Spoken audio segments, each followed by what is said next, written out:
So D23 happened, and I'm very excited for what else they have in store. So I thought it'd be fun to look over the whole thing and do a quick little analysis over it. And I'm sorry if this isn't what you wanted, but I gotta appease the algorithm somehow, so it might as well be by doing this. Anyways, let's get into it. First off, I found it weird that Disney wasn't taking down anything that was filmed on a phone. If anything, it felt like they highly encouraged it, which I thought was just a weird thing considering how protective they are over their brand, but whatever. So Moana 2 is coming back, and Dwayne Johnson is doing a thing for Disney. I don't care, the Borderlands movie sucks, nothing is new. I'm slowly starting to grow a fondness for the Avatar series, and after what James Cameron said with his announcement for Fire and Ash, I think that this is actually going to be very interesting and very fun to watch. And ironically, the same thing goes for Toy Story 5. I wasn't expecting anything big, but then when they showed the army of buzzes and this concept art of Bonnie essentially becoming an iPad kid, darn it, it hooked me. Okay, it really hooked me. And it's not just because this is a growing issue, and it's definitely not because Pixar has a great track record of making great films that really, really hit hard. I really thought that Toy Story 5 was going to be nothing more than just a bigger way for Pixar to make money, much like they did with Toy Story 4. But, man, how do they keep doing this? They keep making good sequels. First, Inside Out 2, and now it looks like this is going to be the other one.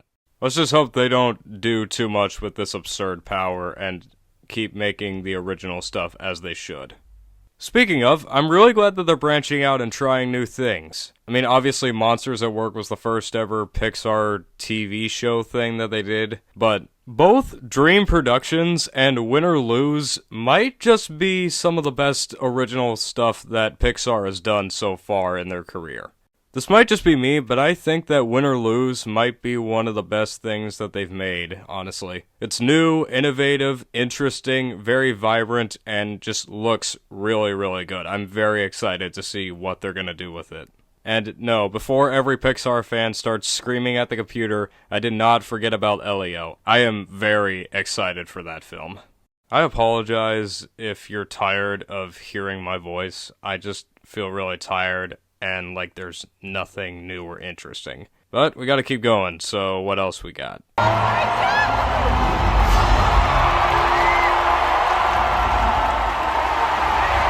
What? So you're telling me that if Brad Bird plays his cards right, and he most likely will, we're gonna get a worthy successor to the first Incredibles movie?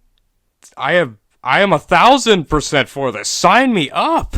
Okay, it's no secret that I love Brad Bird, and I'm making a whole video dedicated to his filmography, which hopefully should be coming out sometime soon in this month. But no joke, this is exactly what I needed to hear.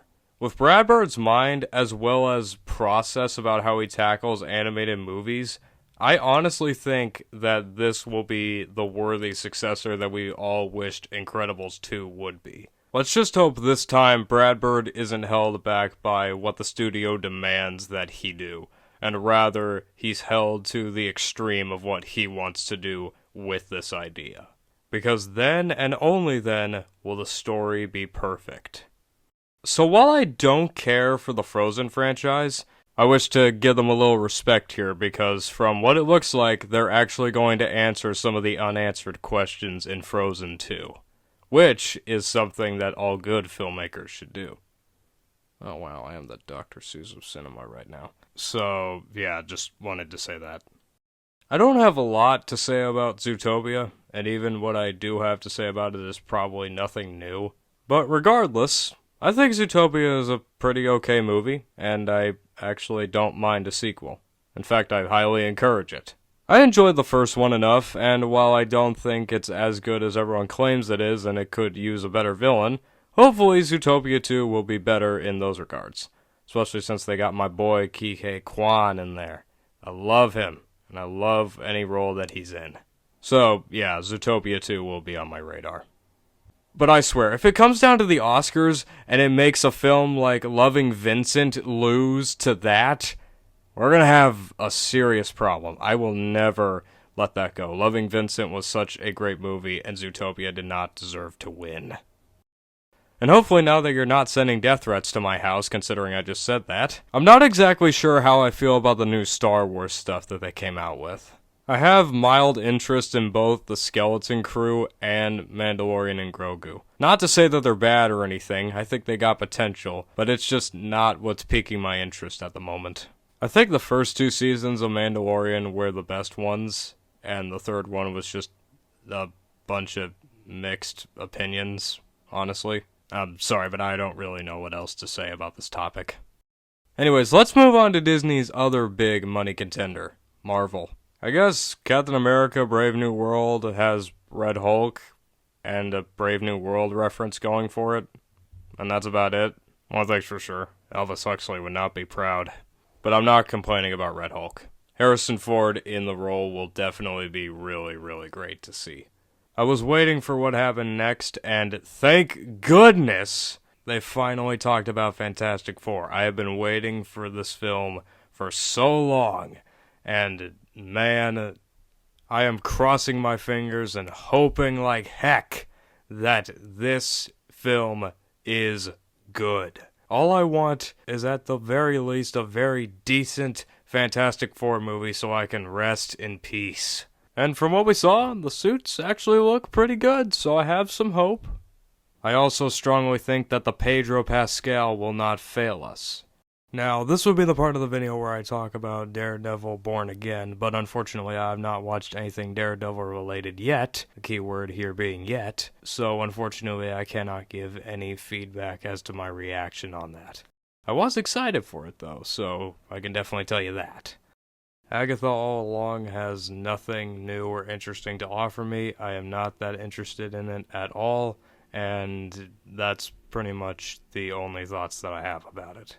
I'm sorry, but Agatha just wasn't a compelling or interesting enough villain in WandaVision, and I don't understand how she is just getting her own TV show now. If someone would care to explain in the comments, I'd be more than happy to read it and learn about it, but I'm sorry, I cannot find any reason to enjoy or expect anything good from Agatha all along.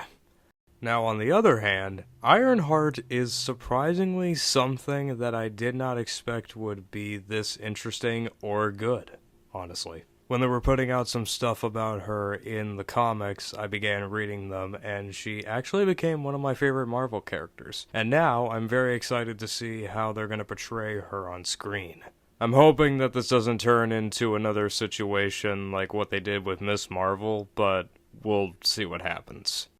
I haven't watched the Percy Jackson live-action series yet, and you could put all those hate comments in the comments if you want to, but I will eventually get around to it, so might refrain from typing those right now. Usually with adaptations, I try to read the books first and then watch the films, so yeah, that's why it's taken me so long to get to the series. Especially since I'm like only halfway through the first book, so yeah. But the season 2 looks actually really good, and I've heard a lot of positive things about the first season, so we'll see how this turns out. I mean, anything's better than that live-action film we got, right? For those who don't know, I actually really enjoy the first Freaky Friday movie, so when I heard that they were announcing Freakier Friday and had the original cast returning, I was beyond excited, honestly.